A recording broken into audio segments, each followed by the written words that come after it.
إن الحمد لله نحمده ونستعينه ونستغفره ونعوذ بالله من شرور أنفسنا ومن سيئات أعمالنا من يهده الله فلا مضل له ومن يضلل فلا هادي له وأشهد أن لا إله إلا الله وحده لا شريك له وأشهد أن محمدا عبده ورسوله يا أيها الذين آمنوا اتقوا الله حق تقاته ولا تموتن إلا وأنتم مسلمون يا أيها الناس اعبدوا ربكم الذي خلقكم من نفس واحدة وخلق منها زوجها وبث منهما رجالا كثيرا ونساء واتقوا الله الذي تساءلون به والأرحام إن الله كان عليكم رقيبا يا أيها الذين آمنوا اتقوا الله وقولوا قولا سديدا يصلح لكم أعمالكم ويغفر لكم ذنوبكم ومن يطع الله ورسوله فقد فاز فوزا عظيما أما بعد فإن خير الحديث كتاب الله وخير الهدي هدي محمد صلى الله عليه وسلم وشر الأمور محدثاتها وكل محدثة بدعة وكل بدعة ضلالة وكل ضلالة في النار أعوذ بالله السميع العليم من الشيطان الرجيم بسم الله الرحمن الرحيم لها 7 أبواب لكل باب منهم جزء مقسوم ہر قسم کی تعریف، توصیف، کبریائی و بڑائی اس اللہ وحدہ لا شریک کے لیے لائق و زیبا ہے جو تن و تنہا ہے، اپنے تمام افعال میں خالق کائنات ہے، مالک عرض و سما ہے، رب العالمین ہے۔ ہر قسم کی تعریف اسی اللہ کے لیے ہے۔ درود و سلام نازل ہو تمام نبیوں پر، تمام رسولوں پر، بالخصوص ہم سب کے آخری نبی، ہمارے پیارے نبی، ہمارے مصطفیٰ، ہمارے مجتبی جناب محمد رسول اللہ صلی اللہ علیہ وسلم پر بے شمار درود و سلام نازل ہو۔ اللہم صلی علیہ وبارک وسلم۔ معزز حاضرین، آج نہایت ہی خوشی کا دن ہے۔ اللہ تعالیٰ کا بہت بڑا احسان ہے، اس کا فضل ہے، اس کی بہت بڑی مہربانی ہے کہ اس نے ہمیں اور آپ کو یہ مبارک مہینہ عطا کیا اور پھر اس کے بعد اس میں عبادت کرنے کی توفیق دی۔ یہ بہت بڑا کرم ہے اس اللہ کا۔ اللہ تعالیٰ نے ہم پر روزے فرض کیے، اس کے پیچھے کی حکمت بتائی کہ تاکہ تم تقوی والے بن جاؤ۔ یعنی کہ ہم لوگوں نے جو بھی ایک مہینہ ابھی جو عبادات کی ہے، جو کوششیں کری ہیں، اس کا جو مقصد ہے وہ یہ ہے کہ ہمارے دلوں کے اندر تقوی آ جائے، اللہ کا ڈر آ جائے۔ یعنی کہ برائی کرنے سے پہلے ہم رک جائیں، ہمارے دل کے اندر یہ خیال آ جائے کہ اللہ ہمیں دیکھ رہا ہے۔ یہ مقصد ہے ہمارے روزوں کا، ہماری عبادتوں کا۔ اب بڑے ہی خوش نصیب ہیں وہ لوگ، ہماری وہ مائیں، وہ بہنیں، ہمارے وہ بھائی جنہوں نے اس مبارک مہینے کو پا کر اللہ تعالیٰ سے اپنی مغفرت کرائی، اللہ تعالیٰ سے اپنی مغفرت کرائی، زیادہ سے زیادہ قرآن کو پڑھا، سمجھا، اس پر عمل کیا، فرائض کے ساتھ نوافل کا اہتمام کیا۔ بڑے ہی خوش نصیب ہیں وہ لوگ جنہوں نے اپنی آخرت کو سجا لیا، اور بڑے ہی بد نصیب ہیں وہ لوگ جن کو یہ ماہ مبارک ملا، اس کے باوجود بھی ان کے دل نہیں نرم ہو سکے، اس کے باوجود بھی اللہ کی خشیت ان کے دلوں میں نہیں طاری ہو پائی، اس مہینے کے مل جانے کے باوجود بھی ان کے دل نہیں پلٹے، انہوں نے اپنی آخرت کو نہیں سنوارا، وہ اپنے رب سے مغفرت نہ کرا پائے۔ بڑے ہی بد نصیب ہیں وہ لوگ۔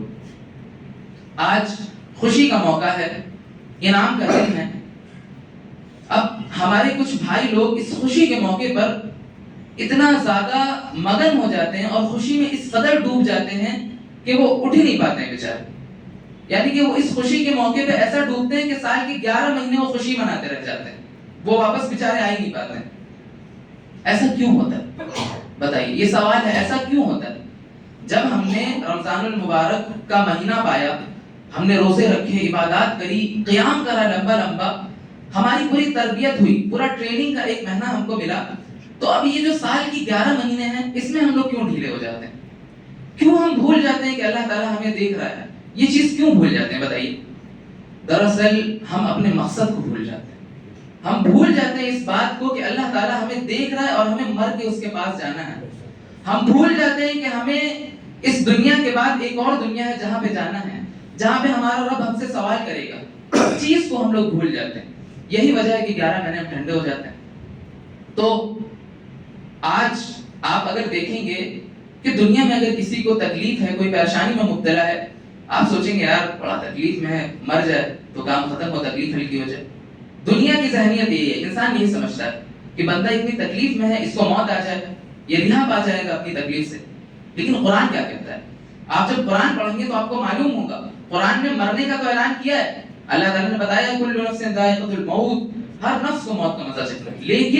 لیکن وَإِنَّمَا تُوَفَّوْنَ أُجُورَكُمْ يَوْمَ الْقِيَامَةِ, لیکن قیامت کے دن اٹھنا بھی ہے, اللہ تعالیٰ کے دربار میں واپس سے جانا بھی ہے, اور سوال جواب ہوں گے, اس کا جواب بھی دینا ہے کہ کیا کیا تھا تم نے دنیا میں. اس چیز کو ہم لوگ بھول جاتے ہیں. یہی وجہ ہے کہ ہم لوگ سست ہو جاتے ہیں. آپ دیکھیے پوری 2 صفحے الحمدللہ پوری مسجدیں بھری تھی رمضان میں, لیکن پھر ابھی فجر میں وہی 3 لوگ آ جائیں گے. یہ کیوں ہوتا ہے؟ کیونکہ ہم اور آپ اس فکر کو بھلا دیتے ہیں کہ اللہ کے پاس ہمیں جانا ہے. ہم اور آپ بھول جاتے ہیں کہ اللہ تعالیٰ کے پاس جانا ہے, اور ہمارے لیے اللہ تعالیٰ نے جنت کو بھی تیار کیا, جہنم کو بھی تیار کیا. اس چیز کو ہم لوگ بھول جاتے ہیں. آج ہم آپ کے سامنے کوئی لمبی چوڑی تقریر نہیں پیش کریں گے, ہم کوئی نصیحت نہیں کریں گے آپ کو کہ آپ نماز پڑھیں, روزے رکھیں, ایسا کریں, کچھ نہیں بتائیں گے. ہم آج آپ کو کچھ باتیں بتائیں گے, اس کے بعد اس ممبر سے ہٹ جائیں. آگے آپ کا کام ہے, آپ کی ذمہ داری آپ کو سمجھنا ہو, آپ سمجھیں گے, آگے آپ کے ہاتھ میں آپ کو کیا کرنا ہے. آج بہت نصیحتیں نہیں کریں گے ہم آپ کو. اللہ تعالیٰ نے اس دنیا کو بنایا, ہمیں امتحان کے لیے یہاں پہ بھیج دیا. اب مر کے ہمیں اللہ تعالیٰ کے پاس دوبارہ جانا ہے. مر کے جب ہم لوگ جائیں گے تو کیا ہوگا؟ اگر ہم لوگ نیک رہیں گے تو اللہ تعالیٰ جنت میں داخل کر دے گا, اگر برے ہوں گے تو جہنم میں داخل کر دے گا. اب اس جہنم کی جو پہلی منزل ہے, جو پہلی سیڑھی ہے, وہ پتہ ہے آپ کو کیا ہے؟ قبر. قبر میرے بھائی یہ آخرت کی پہلی سیڑھی, پہلی منزل ہے. اللہ کے نبی صلی اللہ علیہ وسلم نے فرمایا جو اس منزل کو پار کر لے گیا, جس کے ساتھ یہاں پہ نرمی کا معاملہ ہو گیا, آگے آنے والی منزلیں اس کے لیے آسان ہے. لیکن جو یہاں پہ پھنس گیا اس کی گاڑی اٹک جائے گی. حضرت عثمان غنی رضی اللہ عنہ, جنت کا ذکر ہوتا نہیں روتے, جہنم کا ذکر ہوتا نہیں روتے, لیکن جیسے ہی ان کے سامنے قبر کا ذکر ہوتا رونے لگتے. قبر کے پاس سے گزرتے زاروں قطار رونے لگتے, ایسا روتے کہ ان کی داڑھی مبارک ان کی آنسوؤں سے تر ہو جاتی. صحابہ پوچھتے عثمان جنت کا ذکر ہوتا ہے نہیں روتے ہو, جہنم کا ذکر ہوتا ہے نہیں روتے ہو, قبر کا ذکر ہوتا ہے ایسا کیوں رو پڑتے ہو؟ حضرت عثمان غنی رضی اللہ عنہ بتاتے ہیں میں نے نبی کریم صلی اللہ علیہ وسلم کو یہ فرماتے ہوئے سنا ہے, ان القبر منزل اول من منازل الاخرہ, قبر یہ منزل پہلی ہے, قبر یہ آخرت کی منزلوں میں سے پہلی منزل ہے. فإن نجا من, اگر جس نے اس منزل کو پار کر لیا, جس کی اس منزل سے نجات ہو گئی, فإنه بعد اشم, اس کے آنے والے جو مرحلے ہیں وہ آسان ہو جائیں. لیکن فإن لم ينجه من, جو اس منزل میں اٹک گیا, جو اس معاملے میں اٹک گیا, فإنه بعده اشد من, اس کے بعد جو آنے والے مرحلے ہیں وہ اور زیادہ خطرناک ہیں, اور زیادہ دردناک ہیں. قبر کا جو منظر ہے, اللہ کے نبی صلی اللہ علیہ وسلم حدیث بتاتے ہیں, کہتے ہیں کہ دنیا میں نے کوئی ایسا خوفناک منظر نہیں دیکھا جتنا کہ قبر کا ہے. قبر کا جو منظر ہے وہ سب سے زیادہ خوفناک, ہلا دینے والا, ڈرا دینے والا ہے. اللہ کے نبی بتا رہے ہیں, بتائیے اللہ کے نبی کہہ رہے ہیں میں نے کوئی ایسا منظر نہیں دیکھا دنیا میں, نہ کوئی ایسا منظر ہو سکتا ہے جو قبر کے منظر کی جو ہے برابری کر سکے. سب سے خطرناک منظر ہوگا قبر کا. آج ہمیں اور آپ کو بالکل فکر ہی نہیں ہے. ہم لوگ میت دینے جاتے ہیں قبرستان, لیکن پتہ نہیں کہاں گم ہو جاتے ہیں. میت تیار رہتی ہے, قبر سجائی جاتی ہوتی ہے, لیکن ہم اور آپ اپنی بزنس کی طرف بات کرتے ہیں, اپنے تعلقات کی باتیں کرا کرتے ہیں, ہمارے اوپر جو نہیں رہتی ہے. جبکہ قبر کی زیارت کے لیے تو اس لیے کہا گیا تھا کہ یہ آخرت کی یاد دلاتی ہے, فإنه تذکر الآخرہ, یہ آخرت کی یاد دلاتی ہے. لیکن ہمیں اور آپ کو کیا ہو گیا آج؟ اللہ کے نبی صلی اللہ علیہ وسلم ایک موقع پر بتاتے ہیں, اللہ کے نبی قبرستان جاتے ہیں, صحابہ بھی آپ کے ساتھ ہوتے ہیں, قبر تیار ہو رہی ہوتی ہے, لیکن تمام صحابہ بالکل خاموش رہتے ہیں, اللہ کی یاد میں گم, آخرت کی فکر میں گم. اللہ کے نبی صلی اللہ علیہ وسلم ایک چھوٹی سی ڈنڈی کو اٹھاتے ہیں, ایسے زمین کھودتے ہیں, اس میں مگن ہو جاتے ہیں آخرت کی فکر میں, قبر کی فکر میں, اور پھر اس کے بعد اٹھتے ہیں اچانک سے کہتے ہیں استعیذوا باللہ من عذاب القبر, میرے بھائیوں اللہ سے قبر کے عذاب کی پناہ مانگو. استعیذوا باللہ من عذاب القبر, اللہ سے عذاب کے, قبر عذاب کی جو ہے پناہ مانگو. استعیذوا باللہ من عذاب القبر, 3 بار یہ جملہ کہتے ہیں. دوسری جگہ اللہ کے نبی صلی اللہ علیہ وسلم فرماتے ہیں آج تم آئے ہو کل کسی اور کو آنا ہے, اس جگہ پہ سب کو آنا ہے، ہر انسان کو آنا ہے، لہٰذا اس کی تیاری کر لو، اس کی جو ہے تیاری کر لو۔ لمبی حدیث ہے آگے، اللہ کے نبی صلی اللہ علیہ وسلم بتاتے ہیں جب میت کو دفن کر کے اس کے گھر والے چلے جاتے ہیں، فرشتے آتے ہیں قبر میں، اس سے سوال کرتے ہیں من ربک، تیرا رب کون ہے؟ ما دینک، تیرا دین کیا ہے؟ من نبیک، تیرا نبی کون ہے؟ اگر نیک ہوتا ہے تو بتا دیتا ہے میرا رب اللہ ہے، میرا دین اسلام ہے، اور یہ جو پیغمبر ہیں یہ نبی صلی اللہ علیہ وسلم میرے نبی ہیں۔ لیکن اگر برا انسان ہوتا ہے تو پھنس جاتا ہے، رونے لگتا ہے، چلانے لگتا ہے، کہتا ہے ہاں ادری لا ادری لا ادری، میں نہیں جانتا۔ اور پھر اس کے بعد جو لوگ بتا دیتے ہیں، فرشتے ان سے پوچھتے ہیں من ادری، تمہیں کیسے معلوم ہوا، تم کیسے جانتے ہو یہ ساری چیز؟ جو لوگ آج قرآن سے دور ہیں وہ سن لیں، کل قیامت کے دن قبر میں کیا جواب دیں گے آپ؟ جو لوگ قبر کے سوالات کا جواب دے دیں گے وہ لوگ کہیں گے قرأت کتاب اللہ، میں نے اللہ کی کتاب پڑھی تھی، میں نے قرآن کو پڑھا تھا۔ جو لوگ آج صرف رمضان میں قرآن اٹھاتے ہیں، سال کے 11 مہینے قرآن کو زینت بنا کے رکھ دیتے ہیں، وہ لوگ سن لیں، کیا پائیں گے آپ لوگ قرأت کتاب اللہ کہ میں نے اللہ کی کتاب پڑھی تھی، آمنت بہ وصدقت، پھر اس پہ ایمان لائے اور اس کی تصدیق کی؟ کیسے کہیں گے میرے بھائیوں؟ جب اللہ کا قرآن نہیں پڑھیں گے، صرف رمضانی مسلمان بن جائیں گے، سال کے 11 مہینے قرآن کو تاپ پہ رکھ دیں گے، کیسے کہیں گے قرأت کتاب اللہ؟ بتائیے کیا جواب دیں گے فرشتوں کا جب سوال کریں گے فرشتے آپ سے؟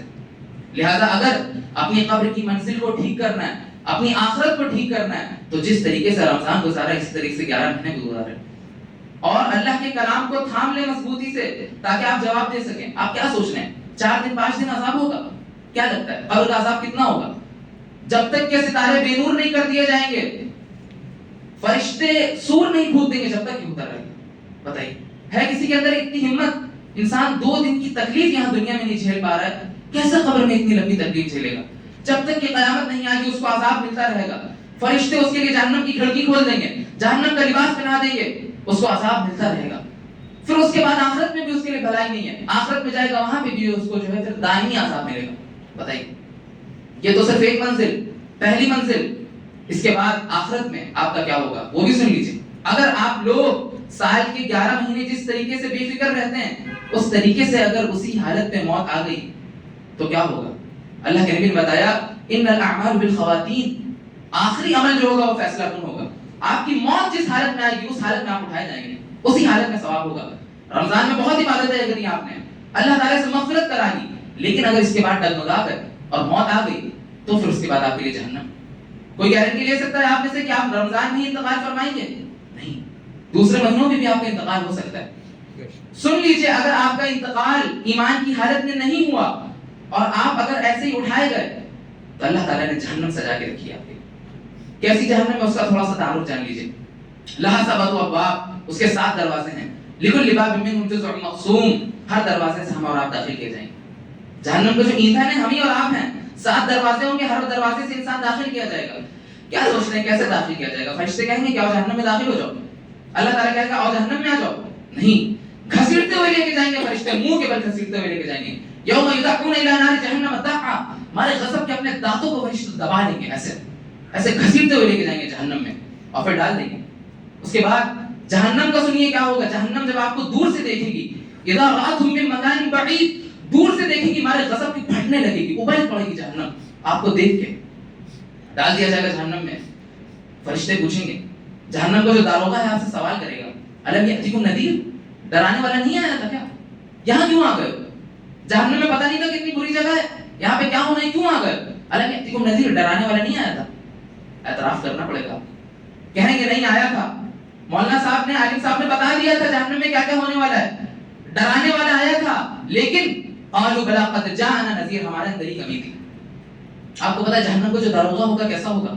اللہ کے نبی صلی اللہ علیہ وسلم کو جب معراج پہ جاتے ہیں، حضرت جبریل علیہ السلام بتاتے ہیں کہ یہ ملک ہے۔ جہنم کے داروغہ سے اللہ کے نبی کی ملاقات کرائی جاتی ہے۔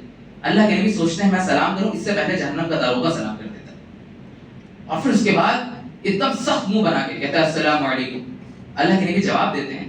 اس کے بعد اللہ کے نبی جبریل سے پوچھتے ہیں یہ کون ہے؟ حضرت جبریل بتاتے ہیں یہ ملک ہے، یہ جہنم کا داروغہ ہے۔ اللہ کے نبی کہتے ہیں یہ ہنستا کیوں نہیں ہے؟ حضرت جبریل بتاتے ہیں اللہ تعالیٰ نے اس کو ایسا بنایا ہے، اس کی ہنسی نہیں آتی ہے، اس کے اندر وہ جذبات ہی نہیں کہ یہ ہنسے، اس کے اندر ہے ہی نہیں، کچھ ایسا سسٹم ہی نہیں پیدا کیا اللہ تعالیٰ نے۔ سوچیں، جس نبی کے چہرے کو دیکھ کے پتھر ہنس دیتے ہیں، درخت ہنس دیتا ہے، اس کو وہ فرشتہ دیکھ کے ہنسی نہیں آ رہی اس کے چہرے پہ، دیکھ پائیں گے آپ لوگ ملک کو؟ سوچئے جب وہ فرشتہ جہنم کا داروغہ آپ کو دیکھے گا کیا ہوگا؟ آپ کا کھا جائے گا زندہ ہوا آپ کو. آپ اس کو نہیں دیکھ پائیں گے، وہ آپ کو نہیں دیکھ پائے گا. صرف اتنا ہی نہیں بلکہ جب جہنم میں داخل کر دیے جائیں گے تو اللہ تعالیٰ نے جو ہے کیا تیار کر کے رکھا ہے پتہ ہے آپ کو؟ ایسے نہیں جائیں گے آپ جہنم. ننگا بھی نہیں بھیجے گا اللہ تعالیٰ. ننگے اٹھائے سب جائیں گے لیکن جہنم میں کوئی ایسے نہیں جائے گا. اللہ تعالیٰ نے کپڑے سجا کے رکھے. آگ کا کپڑا ہوگا، آگ کا کپڑا. سوچئے آگ کا کپڑا کیسے ہو سکتا ہے؟ آگ یہ کپڑا ہے، ابھی اس میں آگ لگ جائے کیا ہوگا؟ لیکن جہنم میں جو کپڑا ہوگا وہ آگ کا کپڑا ہوگا. کیا کہتا ہے اللہ تعالیٰ قرآن میں؟ سن لیجئے. فالذین کفروا قطعت لهم ثياب من نار. جہنم میں جو کپڑا ہوگا آگ کا کپڑا ہوگا، انسان کو پہنایا جائے گا. ایسے نہیں داخل ہو سکتا، پہلے آگ کا کپڑا پہننا پڑے گا، اس کے بعد جہنم میں جائے گا. اور پھر صرف اتنا ہی نہیں بلکہ اللہ تعالیٰ نے جیل کو بنا کے رکھا. چھوٹی چھوٹی سی جیل ہوگی، چھوٹی چھوٹی سی جیل ہوگی، انسان اس میں داخل کر دیا جائے گا. اس کے بعد جیل کا جو حال ہوگا، اس کی جو چھت ہوگی وہ آگ کی ہوگی، اس کی جو زمین ہوگی وہ بھی آگ کی ہوگی. سوچئے کیا کہتا ہے اللہ تعالیٰ قرآن میں؟ اللہ تعالیٰ کہتا ہے وَمِن فَوْقِهِمْ ظُلَلٌ مِّنَ النَّارِ وَمِن تَحْتِهِمْ ظُلَلٌ. چھت بھی آگ کی، زمین بھی آگ کا، فرش بھی آگ کا، چھت بھی آگ کی. سوچئے چادر بھی دے گا اللہ تعالیٰ، بچھونا بھی دے گا. اس کے بعد اللہ تعالیٰ بتاتا ہے لَهُمْ جَهَنَّمُ مِهَادٌ وَمِن فَوْقِهِمْ غَوَاشٍ. جہنم میں چادر بھی جو ہے جو ہوگی وہ آگ کی ہوگی، بچھونا جو دیا جائے گا وہ بھی آگ کا دیا جائے گا. سوچئے کیا ہوگا؟ انسان جھیل پائے گا اتنا آگ ہے؟ چھوٹے چھوٹے سے جیلوں میں داخل کر دیا جائے گا، اوپر بھی آگ، نیچے بھی آگ، لباس بھی آگ کا، چادر بھی آگ کی، بچھونا بھی آگ کا. کیا ہوگا بتائیے؟ کیسے جھیلے گا انسان؟ آج ایک ماچس کی آگ تو نہیں برداشت کر سکتا ہے، کیسے جھیلے گا جہنم کا عذاب؟ بتائیے کیا ہوگا؟ موت کو پکارے گا، موت کو پکارے گا. ہر طرف دیکھے گا، کہے گا اللہ تعالیٰ موت آ جائے. دنیا میں انسان پریشان ہوتا ہے، مدد کے لیے پکارتا ہے، موت سے بچ جائے. جہنم میں موت کو پکارے گا. یوم یدعون، جہنم میں پکارے گا موت کو. ضیق مقرنین، چھوٹی چھوٹی سی بیڑی، بڑی بڑی بیڑیوں میں، ایک دم تنگ جگہوں میں جو ہے اللہ تعالیٰ ایسے گھسوڑ دے گا، ایسے دبا دے گا پورا. مقرنین زعم، ایک دم دبا دے گا. اور پھر اس کے بعد وہ کہے گا موت آ جائے. مقرنین دعو، اس کے بعد کہے گا ہنالک ثبورا، اللہ تعالیٰ موت آ جائے. اللہ تعالیٰ ایک موت کو مانگ رہے ہو، 1000 موت مانگو نہیں آئے گی. لا تدعوا اليوم ثبورا واحدا وادعوا ثبورا كثيرا. ایک موت سے کیا ہوگا؟ بہت ساری موتوں کو مانگو. آج موت نہیں آنے والی، موت نہیں آئی. اس کے بعد کھانے کے لیے تڑپے گا، کھانے کے لیے تڑپے گا. کیا ہوگا کھانا؟ زقوم کا درخت کھلایا جائے. کیسا ہوگا درخت پتہ ہے آپ کو؟ یہ سامنے درخت لگا ہے، یہ کیا ہوگا اس کا؟ اگر یہ آگ میں جائے گا کیا ہوگا بتائیے؟ 2 منٹ میں ختم. زقوم کا جو درخت ہوگا وہ جہنم کی آگ سے نکلے گا، آگ سے بنا ہوا ہوگا. جہنم کی جو ہے بالکل ایک دم نیچے لیول سے ایسے آئے گا. اور پھر اس کے بعد اس کے جو پھل ہوں گے شیطان سے زیادہ ڈراؤنی اس کے پھلوں کی شکل ہوگی. کانٹے دار درخت ہوگا، کھلا دیا جائے گا. اِنَّا شَجَرَةٌ تَخْرُجُ فِي أَصْلِ الْجَحِيمِ. جب کھائے گا تو کھا نہیں پائے گا، چلائے گا پانی پانی پانی کے لیے چلائے گا. اللہ تعالیٰ کہ پانی بھی ہے. وَسُقُوا مَاءً حَمِيمًا فَقَطَّعَ أَمْعَاءَهُمْ. پانی ملے گا، گرم کھولتا ہوا پانی. جیسے ہی پانی پیے گا پتلیاں، یہ پوری پچونی باہر آ جائے گی. فَقَطَّعَ أَمْعَاءَهُمْ، پسلیاں جو ہے مل جائیں گی، آتے باہر آ جائیں گی. پانی نہیں پی پائے. دوسری جگہ اللہ تعالیٰ نے بتایا وَيُسْقَىٰ مِن مَّاءٍ شَدِيدٍ، گرم کھولتا ہوا پیپ پلائے گا اللہ تعالیٰ. وَيُسْقَىٰ مِن مَّاءٍ شَدِيدٍ وَلَا يَتَجَرَّعُهُ وَلَا يَكَادُهُ، اس کو پی نہیں پائے گا، پھنس جائے گا. وَلَا يَكَادُ يُسِيغُهُ، اور پھر اس کے بعد اتار بھی نہیں پائے گا. وَيَأْتِيهِ الْمَوْتُ، ہر طرف سے موت نظر آئے گی. وَمَا هُوَ بِمَيِّتٍ، لیکن مرے گا نہیں. ہر طرف سے موت نظر آئے گی. پانی پلایا جائے گا، اس کو اتار نہیں پائے گا. وَلَا يُسِيغُهُ وَيَأْتِيهِ الْمَوْتُ مِن كُلِّ مَكَانٍ، ہر طرف سے موت نظر آئے گی. وَمَا هُوَ بِمَيِّتٍ، لیکن مرے گا نہیں، مر نہیں پائے گا. کہ اگر اللہ تعالیٰ موت دے دے، لیکن موت تو اللہ تعالیٰ کی موت تو آج آنی نہیں. موت کا تو سلسلہ ہی ختم ہے. اللہ تعالیٰ مینڈے کی شکل میں موت کو لائے گا اور ذبح کر دے گا، جنتیوں کے سامنے بھی جہنمیوں کے سامنے. موت کا تو ذکر ہی نہیں ہے. کیا ہوگا؟ صرف اتنا ہی نہیں بلکہ اس کے بعد اللہ تعالیٰ نے جو جہنم کی آگ کو تیار کیا ہے، جہنم کی ایندھن کیا ہے پتہ ہے آپ کو؟ یہاں ہم لوگ دنیا میں آگ جلاتے ہیں، لکڑی سے جلاتے ہیں، کوئلے سے. جہنم کا جو ایندھن ہوگا پتھر ہوں گے، پتھر پگھل جائیں گے، ایسی آگ ہوگی. سوچئے وقودها الناس والحجارة، انسان اور پتھر اس کی جو ہے سرمایہ ہوں گے. پگھل جائے گا بھائی، پتھر پگھل جائے گا، ایسی آگ ہوگی. اتنا ہی نہیں، رکے ہی نہیں اللہ تعالیٰ. اس کے بعد فرشتوں کو حکم دے دے گا، اب کہے گا مارو ان کو. وَلَهُ مَقَامٌ مِّنْ حَدِيدٍ، فرشتے اتنے طاقتور کہ اگر صرف ہاتھ لگا دے انسان جو ہے ریزہ ریزہ ہو جائے. لیکن اللہ کیا کہے گا؟ وَلَهُم مَقَامٌ مِّنْ حَدِيدٍ، ہتھوڑے سے مارو ان کو، ہتھوڑے سے، بڑے بڑے ہتھوڑے دے دیے جائیں فرشتوں کو، ہتھوڑے سے ماریں گے فرشتے. سوچیں. اور بھی بہت ساری باتیں، لیکن ہم بات لمبی نہیں کرنا چاہتے ہیں. ہم یہ پوچھیں گے آپ سے کہ یہاں جتنے بھی مجمع میں لوگ بیٹھے ہیں، ہے کسی کے اندر اتنی ہمت کہ اس عذاب کو جھیل سکے؟ ہے آپ میں سے کوئی؟ اٹھائیے ہاتھ اٹھائیے، کون ہے کسی کے اندر اتنی طاقت کہ جہنم کے عذاب کو جھیل سکے؟ جا پائیں گے آپ لوگ ایسی جگہ پہ؟ نہیں جا پائیں گے تو تیاری کر لیں میرے بھائی. صرف رمضانی مسلمان نہ بنے. جس طریقے سے اس رمضان میں محنت کری ہے، نمازیں پڑھی ہیں، عبادت کری ہے، اپنی نسوں کے اندر اس چیز کو گھول لیں. نماز کو تو کم سے کم نہ ترک کریں. ایک چیز خالی تھام لیں، آپ صرف نماز کی پابندی کر لیں، دوسرے اللہ تعالیٰ سارے کام آپ سے ایسے ہی کرا دے گا. نماز سے صرف آپ جو ہے نماز کو پکڑ لیں، اللہ تعالیٰ بے حیائی سے آپ کو ایسے روک دے گا. سن لیں، یہی ہونا ہے بھائی. کیا ہے بتائیے؟ صرف ایک ہچکی کا تو بہانہ ہے. کون گارنٹی لے کے آیا ہے کہ ہم جو 2 سال 5 سال کتنا جیے گے؟ کچھ نہیں. ایک ہچکی بہانہ ہوتی ہے بھائی. مر جائے گا آدمی، سب ختم، یہیں پہ دھرا کا دھرا رہ جائے گا. جو مال و دولت آپ کی ہے، جو بزنس ہے، جو بیوی بچے ہیں، سب یہیں رہ جائیں گے. صرف آپ اور آپ کا رب ہوگا. لٹائیں گے یہی لوگ آپ کو جا کے قبر میں، بالکل اندھیری جگہ. سوچ کیا ہوگا، کیسے دیں گے فرشتوں کے جواب، کیسے کیا کریں گے، کیسے ملائیں گے اللہ تعالیٰ سے نظریں. اگر سال کے 11 مہینے جو ہے ہنسی کھیل میں گزاریں گے تو لہٰذا تیاری کر لیں. دنیا میں کیا رکھا ہے بتائیے؟ آج ہم آپ سے پوچھ رہے ہیں، سوچیے 2 منٹ، دنیا میں کیا رکھا ہے؟ کتنی زندگی ہے بتائیے؟ 60 سال زندگی ہے ایک انسان کی. ہم لوگوں کی تو اس میں بھی 30 سال 25 سال 20 سال بچی ہوئی ہے.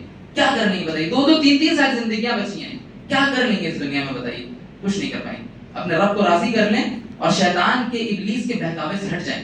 ابلیس کا غلام نہ بنے، نفس کے غلام نہ بنے، بلکہ اللہ کی رسی کو مضبوطی سے تھام کر اس پر عمل پیرا ہو جائیں. اگر جہنم کے عذاب سے بچنا ہے، اگر قبر کے عذاب سے بچنا ہے، اگر اللہ تعالیٰ سے نظریں ملانی ہے، تب یہ کام کر لیں.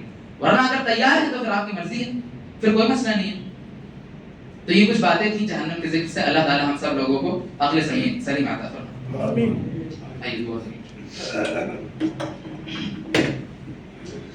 الحمد لله رب العالمين الرحمن الرحيم مالك يوم الدين إياك نعبد وإياك نستعين اهدنا الصراط المستقيم صراط الذين أنعمت عليهم غير المغضوب عليهم ولا الضالين آمين.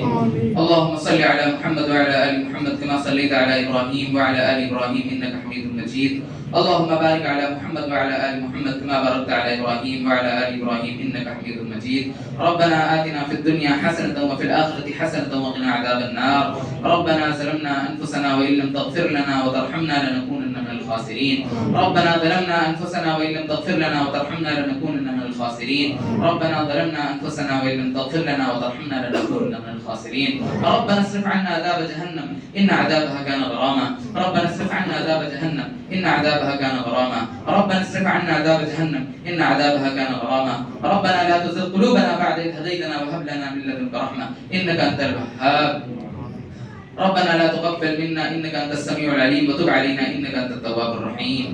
یا رحمان یا رحیم یا کریم یا غفار یا رب العالمین. اے پروردگار عالم، یا اللہ تو بے شک نرالی شان والا ہے، تو رحمان ہے، تو رحیم ہے، تو کریم ہے، تیری ذات بلند ہے.